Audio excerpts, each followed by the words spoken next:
Hi folks, you ever have shoelaces like this and then this ends up happening to them? Well, I have a remedy and a fix that I've been using for years. Pick yourself up some string at the hardware store or one of your local places. It's just a typical string. I don't know what they call it, a nylon string I guess. It's got the center portion to it that gives it the good strength to it. Then you have this frayed end after you cut it, and many people will melt it and then ball it up to give it that stiffness so it doesn't fray. Well, what I do is I use a piece of heat shrink,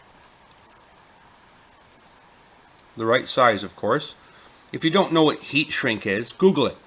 Google will explain what heat shrink is to you. And then I put it over top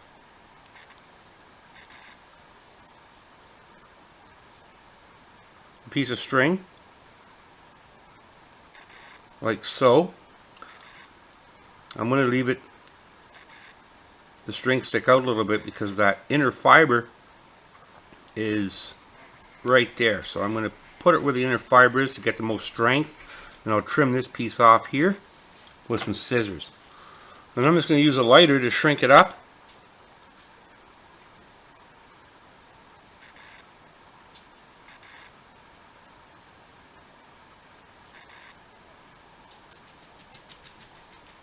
Works really well.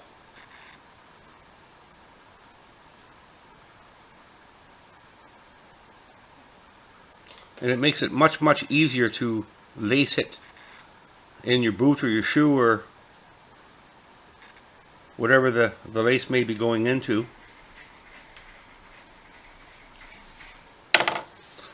Like so. Let it cool and you're ready to go.